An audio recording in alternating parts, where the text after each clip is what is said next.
Honorable Chairman and CEO of Japan's External Trade Organization, JETRO, Excellencies, ladies and gentlemen.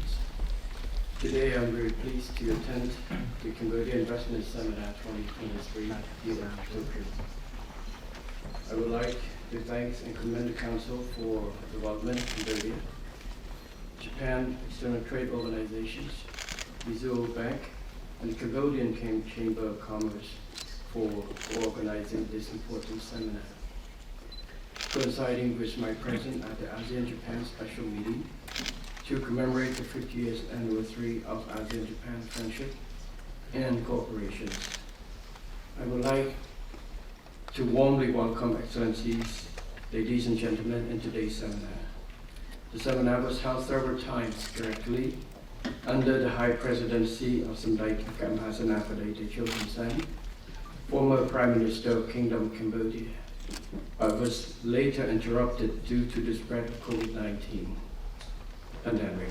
However, in 2021, the Council of Development of Cambodia, JETRO and Mizuho Bank continued the tradition of information sharing on new law and regulation, as well as investment potentials and opportunities by co-organizing an online workshop on investment law. Earlier this year, the Councils for the Development of Cambodia, JETRO, and Japanese Business Association of Cambodia, JBAC, also organized an investment seminar for Japanese investors in Thailand. In a world full of uncertainty, I find that continuation of such seminar is crucial in connecting investors of the two countries more closely and harmoniously, along with turning investment opportunities into actual investment projects, especially to contribute to the well-being as well as the economy of both countries. While the effects of the COVID-19 have been gradually subsiding, Cambodia, like many other countries in the world, has been facing negative effects of geopolitical contentions, trade and technological war, climate change, inflationary pressures, and rising interest rates in some major economies. Nonetheless, according to the forecast of the Ministry of Economic and Finance, Cambodia will grow at a rate of 5.6% in 2003 and 6.6% in 2024, which will have Cambodia maintain a strong position on the path to achieving higher status, higher income, middle income by the year 2030, and high income country by 2050. Excellencies, ladies and gentlemen, Japan is one of the first countries to have relations with Cambodia. And today, in this year, we celebrate 7 years anniversary. If counted back, it's exactly when Cambodia gained our independence, because this year is our independence year, 7 years also. So Japan has relation in the year, same year when we have independence. This signifies a very close cooperation, and over the years we have worked to improve our cooperation and relations. And this year is marked as the highest level of diplomatic relation between our two countries, that we moved to the status of comprehensive strategic partnership. This good and long-lasting relationship is strengthened through the exchange of visits by our senior leaders and regular communication between our people, which clearly demonstrates exemplary friendship, comprehensive cooperation, and long-term stability based on principle of mutual trust, respect, and support in socio-economic, business, political, and diplomatic fields. Taking this opportunity on behalf of the royal government of Cambodia and the people of Cambodia, I would like to express my gratitude and appreciation to the government and the people of Japan, who have always contributed significantly to the socio-economic development of Cambodia from the beginning. Japanese friend has been assisting Cambodia in all areas, including peace talks, peacekeeping operations, strengthening judicial and legal system, human resource, and infrastructure developments, in terms of transportation and logistics infrastructure development, Japan has extended concessional loans for the development of international ports and transportation networks connecting Cambodia with neighboring countries and major export hubs in the region, which contributes to the time and cost saving associated with shipping. In fact, last year, Japan provided concessional loans for a new container terminal expansion project in Sihanoukville Autonomous Port. This year, after my return to Cambodia on the 22nd, I and Japanese ambassador to Japan will inaugurate the first phase of expansions, which is part of the three-phase expansion, which will allow Sihanoukville Autonomous Port to be one of the regional ports. And yesterday, during my meeting with Prime Minister Kishida, I have proposed the idea of having Japan to have developed this into not just a significant port, but the area to be a regional logistic hubs in the future. So that will be a good landmark project between Cambodia and Japan for long term, not just economic, but long-term relationship also. Last month, we also inaugurated a segment of National Route 5, which is 300 kilometers in length, connecting Phnom Penh, National Route 1, and Subasa Bridge. These infrastructure projects developed and under concession loans from Japan serve to connect the ASEAN Highway 1, located in Southern Economic Corridor of the Mekong sub-regions, which facilitate transit through Thailand, Cambodia, and Vietnam. So through all these projects, port, roads, bridges, Cambodia has been able to connect ourselves as part of a long and expansion ASEAN logistic network. So this is quite an important project which integrate Cambodia well into the regional economy. Excellencies, ladies and gentlemen, in addition to the provision of official development assistance, Japan has always made substantial investment in Cambodia, creating numerous and wide range of employment opportunities and improving the livelihood of Cambodians. The invaluable closeness and trust between Cambodia and Japan form a solid foundation for instilling confidence among business people and investors of both countries. This is evident in increased presence of both small and large Japanese investment projects and business enterprises in Cambodia. Regarding trade and investments in 2022, Japan was the 6th largest trading partner and the 4th largest source of FDI stock number in Cambodia. However, in the first 10 months of 2023, the trade volume between the two countries and Japanese investment in Cambodia seems to have decreased compared to previous year. In this regard, I wish to encourage Japanese investors to continue investing in doing business and expanding their existing businesses in Cambodia, especially in Cambodia's high potential sectors such as agriculture, aquaculture, agro-industry, automotive, electronics, and digital industries. These are areas where major Japanese companies have established presence and expertise in the regions.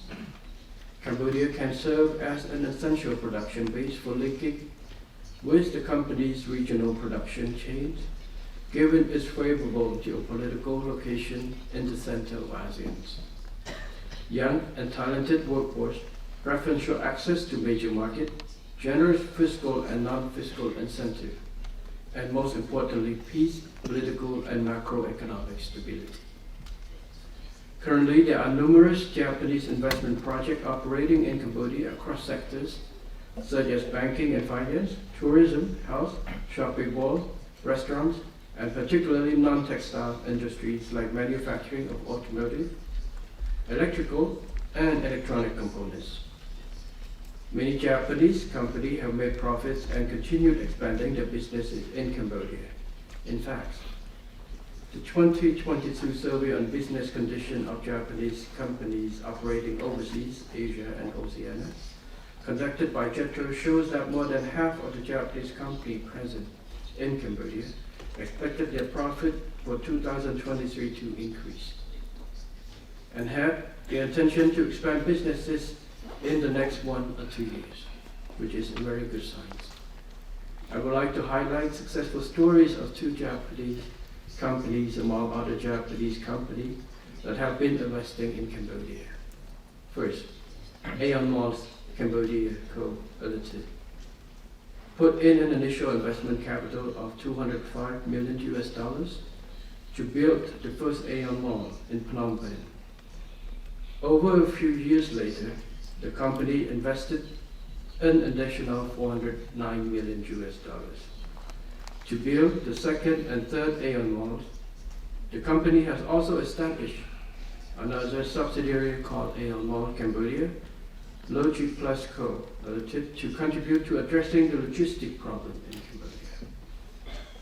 This subsidiary was established under the cooperation of the Royal Government of Cambodia and the Government of Japan under the Free Trade Port concept. The construction of the company's multifunctional logistics center was completed in August 2023. Second, Mini Beer Cambodia Co. Limited, a subsidiary of Mini Beer Mitsui Company, also continues to expand its operation in Cambodia. Founded in 2011, in just 5 years, the company inaugurated its third plant, expanded its production of fan motors, machine parts, and gaming products. As of 2022, the company has a total of 6,630 employees, 14 business units, and an investment capital of $614 million, up from initial investment of only $23 million in 2011. Excellencies, ladies and gentlemen, in the upcoming panel discussions, you will hear firsthand about the successful experience of Japanese investors who have come to invest in Cambodia, as well as investment opportunities in Cambodia. I hoped that through my mention of the above successful stories and further insight into Cambodia investments experience by successful Japanese investors or the Japanese investors seeking to expand overseas will make wise decision to invest more in Cambodia or establish partnership with Cambodian investors.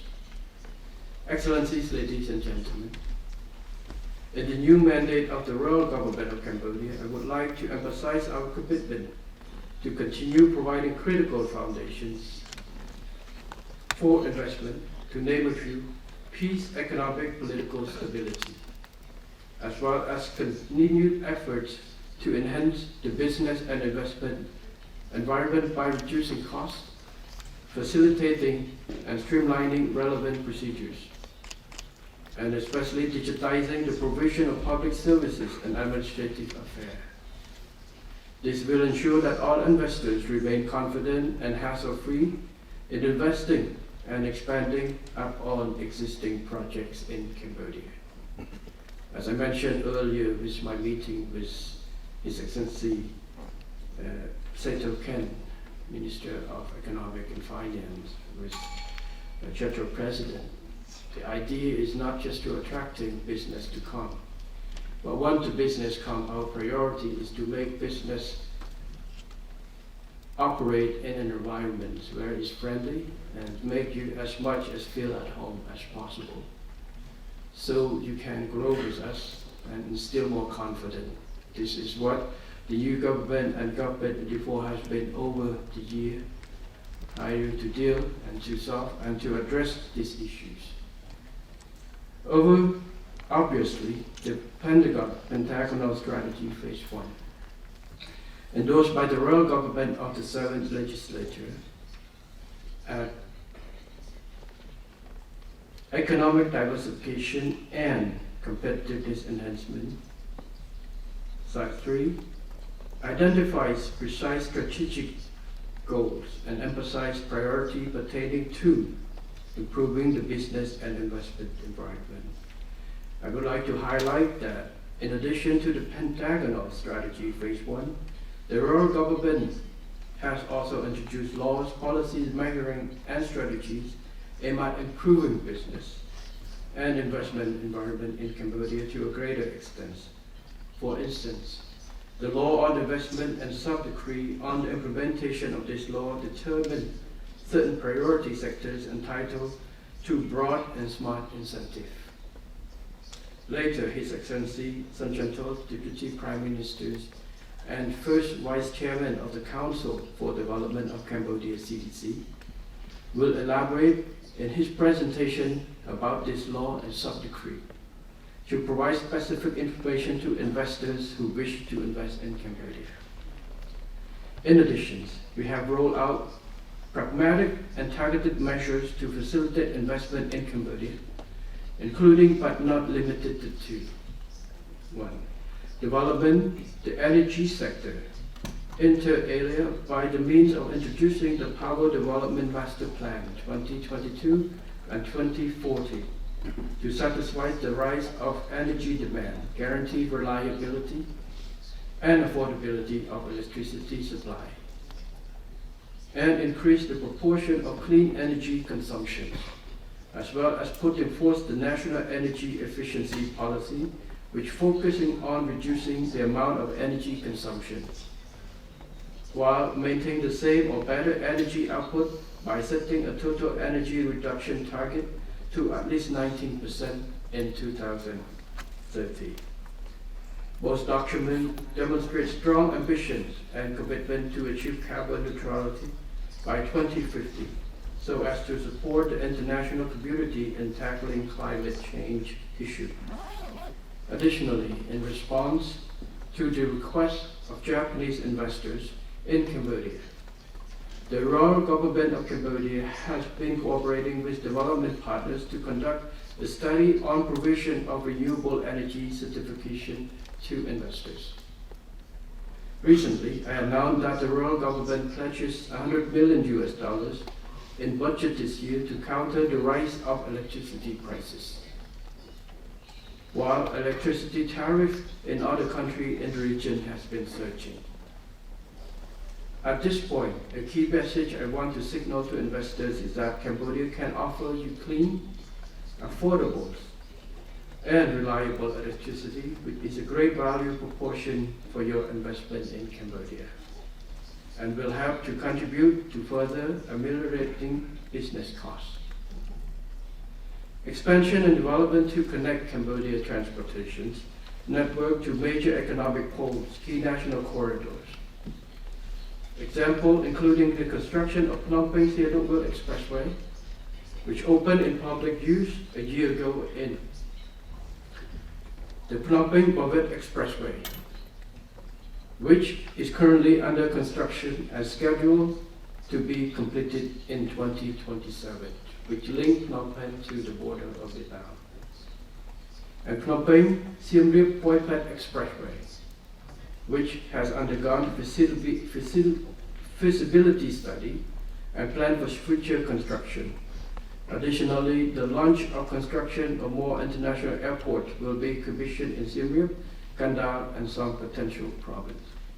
So these big infrastructure projects will have link between Phnom Penh, Vietnam, Thailand, and also to our seaport, which hope will help to reduce logistic costs in Cambodia.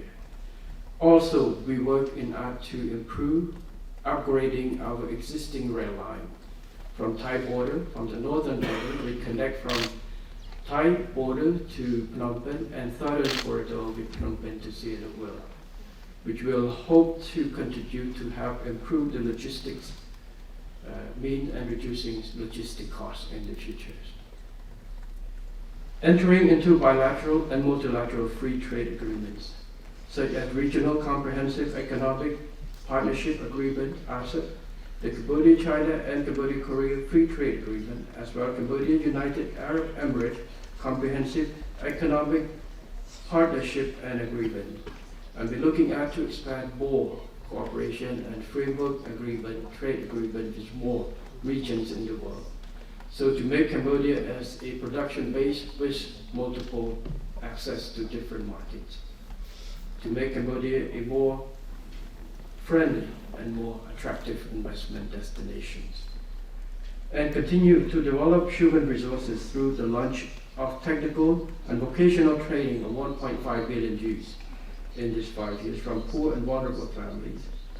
This program is expected to inject more of higher skilled workers into the job market, which currently hinge on the endowment of abundant young labor. Related to economic diversification or competitiveness enhancement, and the rural government also considers strengthening the effectiveness of attractiveness of special economic zone, including industrial park or special economic zone, agro-industrial park, and domestic free zone. Yesterday, during my meeting with Prime Minister Kishida, there's 2 initiatives regarding economic diversity proposal. One is about the Sierra report. The other one is about special economic zone catering exclusively for Japanese investors. This is a new model. This is will hope to get the support from Japanese private sectors to help develop this. By having exclusive economic zone, special economic zone designed for Japanese companies, especially on the concept of Japan +1. We hope that this will provide an attractive investment platform, and also to help with dealing and solve this many issues, also catering especially for Japanese investors. Not just the big companies, but especially for small and medium enterprise also. Provide all access information, integrated solutions for the business. So we hope that we will have the participation, and the models is be looking at to develop through the PPP model. The government public is public-private partnership, which will seek more role of Japanese private investors to have create and manage that investment project. It's a new concept of special economic zone that will be implemented at Cambodia, which is catering to Japanese investors. Because over the past few days during my visit here, I have a lot of meetings with quite a number of private companies who have activities in Cambodia. I've raised some requests and a number of requests, so we hope that this idea will address a lot of the needs for specifically designed for Japanese investors. Yes. So in this sense, I would like to invite Japanese companies to establish special economic zone, and only in this manner. The establishment of the zones will start with free zone close to sea and the world, autonomous port, and also there's one route close to National Route 5 that we have already informed. That, this morning I explained the reason there, and strategic location, and also linked with many a priority that the government of Cambodia and Japan has agreed on the 5 pillars, and also with parallel with Prime Minister Kishida's recent initiative of the N6, and also the co-creative for economy. So this will work not just a random project, but it's a project well thought of, consistent with both government policies, addressing the needs actually for Japanese firm, and also provide a flexible conditions to address, continue to address, and make it more productive for Japanese investors. So this is a new model, and His Excellency Sun Chantol will be able to explain more on that. I just raised up, so he will have to answer other questions. Excellencies, ladies and gentlemen, the royal government of Cambodia has always considered private sector as the engine of economic growth and a true partner of national development. And we have always provided support and assistance to the private sectors at all stages of their business operations.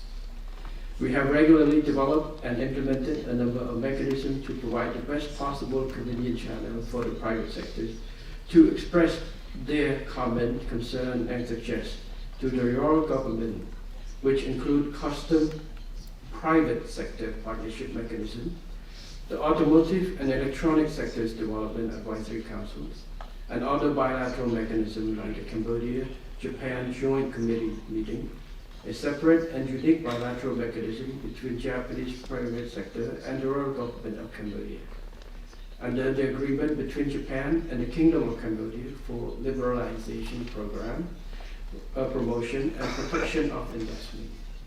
So far, the meeting has been conducted 26 consecutive times and have resolved issues effectively and efficiently. In the meantime, I would like to inform that one of the key achievements of the royal government of the 7th legislature is the successful launch of the 19th Government Private Sector Forum in November. I led the forum to address the challenges and concerns faced by business entities and investors in their business operation in Cambodia. As a result, a large number of key and bold measures were introduced to further strengthen trade facilitation and alleviate most of burden faced by private sector in key priority sectors such as tourism, agriculture, agro-industry, transportation, infrastructure, construction, real estate, banking, and others. I would also like to emphasize that these measures will be strictly implemented by the relevant ministries and institutions. And in particular, the royal government has set up a clear mechanism to oversee and monitor the implementation of ensure successful outcome. Formulating such effective measures and mechanisms reflect the consideration of the royal government of Cambodia on the welfare and well-being of all investors, by not only diligently listening to the challenges raised by investors on a regular basis, but also forging a tireless tie with the private sector to solve evolving problems effectively and efficiently by adhering to the approach think together, act together, and take joint responsibility. Excellencies, ladies and gentlemen, before concluding, I would like to invite all Japanese investors who have not yet visited Cambodia to come and explore in person to get to know and more about investment potential, opportunities in Cambodia, and make wise investment decisions. To maximize the benefits of close bilateral cooperation between Cambodia and Japan. In Cambodia, we have a word saying, hearing 1,000 times is not equal to seeing one time. Cambodia is ready to welcome you and provide full support as well as warm hospitality to you as investors and business persons. On behalf of the royal government of Cambodia, I would like to welcome wise decision of all investors, especially Japanese investors who have selected and intended to invest in Cambodia correctly and or with local investment partners. Today we have businesses from Cambodia to join, and we hope to promote just not a one-way opportunities, but a two-way street. Investment, businesses connection is not just connecting business for profit, for money, for the thing, but also for people to people, for country to countries. Many of Japanese investment in Cambodia has played a big part and contribute to CSR program that have support to the peoples. Investment in tourism will bring people together, bring more confidence together. Once again, on behalf of the royal government of Cambodia, I would like to assure all investors of a conducive environment, especially peace, security, political stability, as well as macroeconomic stability and effective, transparent, accountable, and predictable legal and institutional framework. I hope that after this seminar, Cambodia will receive more Japanese investment projects than previous year. Finally, I would like to wish Excellencies, ladies and gentlemen, good health and success in all your endeavors. And thank you very much for listening.